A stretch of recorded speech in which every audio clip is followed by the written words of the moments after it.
នេះគេដណ្ដើមក្រៅនិយាយដំណើរពីគេដណ្ដើមក្នុងវិញយើងទៅក្រៅម្ដងយើងទៅក្រៅមាន3ក្បាច់ដូចគ្នាក្បាច់ទី1គេហៅមេសំធំនៅក្នុងចំណោមក្បាច់12យើងគេដណ្ដើមក្នុងយើងដណ្ដើមក្រៅម្ដងគឺក្បាច់មេ12នេះវាពិសេសពិសាលបំផុត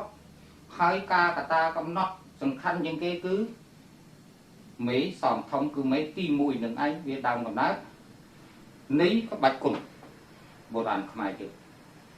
ដល់ដៃត្រង់វាផាត់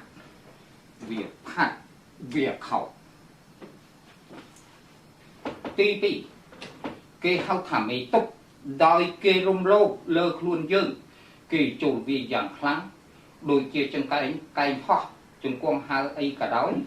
យើងយកមេតុបទៅសម្រាប់ទប់ពួកដែលវារំលោភដោយគេចូលមកដល់យើងប្រើដោយមេតុបដោយកតានេះយើងប្រើដោយមេតុបនេះទី2ទី3គេហៅថាជើងស្រក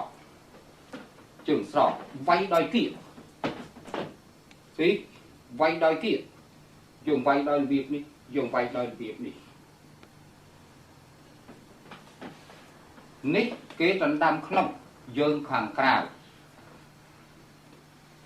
គឺក្បាច់បុរាណខ្មែរយើងមិនមែនផ្លែកប្រឡំទេយើងបានអស់ត្រឹមប៉ុណ្ណឹង